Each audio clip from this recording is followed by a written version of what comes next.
We've established that Audi's Quattro system is the absolute business if you're tearing through a Welsh forest. But how does that translate into the real world?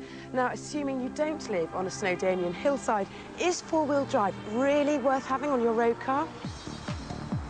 It's the battle of the transmission systems. 2 at the front, 2 at the back, or 4 all over.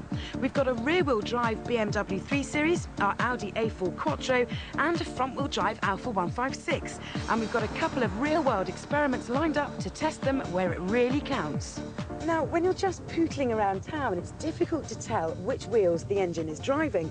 It's only when you begin to reach the car's limits that you find out.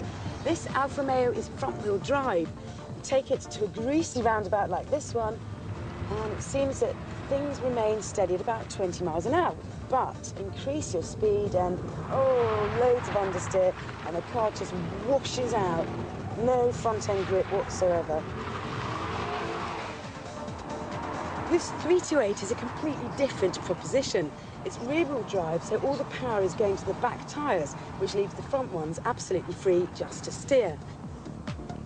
Tow it enough and you'll start to lose the back end. But at least the nose stays pointing in the right direction, so you won't be looking at any oncoming traffic.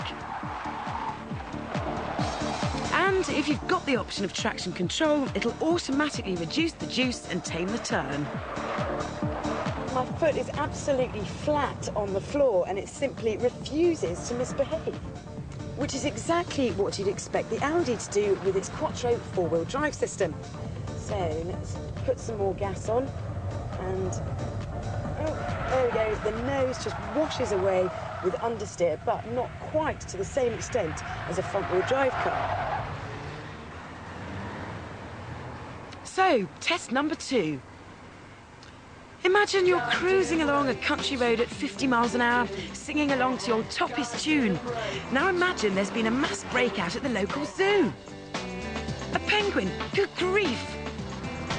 So avoided the first hazard, onto the second, all understeer, but not enough to put penguin in peril. And that's the thing about 4x4. It's great for traction in a straight line, but once you reach the car's limits, it's good, but it's not a miracle worker.